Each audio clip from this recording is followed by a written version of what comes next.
this afternoon.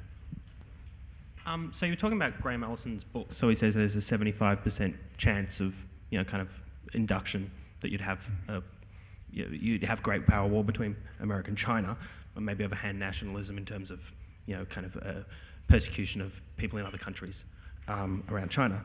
So, and she and Obama have also talked about this. So Hugh White at the ANU he said that if Australia was asked to give a military commitment, that he doesn't think that Australia would do it. John Blaxland, his colleague, said that he does think we would. So I was wondering what your thoughts on that are. And Malcolm Fraser is said to have thought that if there was to be a war, that his biggest fear was that America would be decisively defeated. And I was just wondering what you think the outcome of such a conflict, should it arise, would be. So war between China and the US is the first question. All right, we've started. I'm Dylan. I thought I was here in peace-loving Victoria, where you sort of, talk about the social contract and stuff. That's just our public face. All right, okay. The two quick responses to that.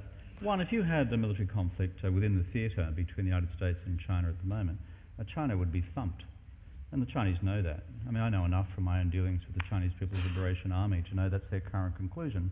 And therefore, as Linda correctly said before, there is an abiding strategic interest on the part of the Chinese to avoid any such possible conflict for the foreseeable future, until the capabilities, particularly of PLAN and PLAF, wonderful acronyms, People's Liberation Army Navy and People's Liberation Army Air Force, PLAN and PLAF, get used to it, have such a range of capabilities as it becomes contestable.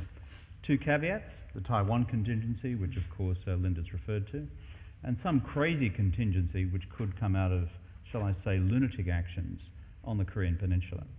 On the first point, in terms of where Australia goes under any of those scenarios, I have been in Australian public life long enough to know that there are certain questions you never answer, and that's one of them. So I could just duck and weave and pretend not to have heard your question. I'm just being upfront about the fact it's not helpful to answer those questions. Keep them guessing, mate. So, no, normally the answer is it all depends on the circumstances. We don't answer hypothetical questions. Linda, quickly, and then we've got the next one. It's called strategic ambiguity. Nothing to add? Nothing to add. Okay.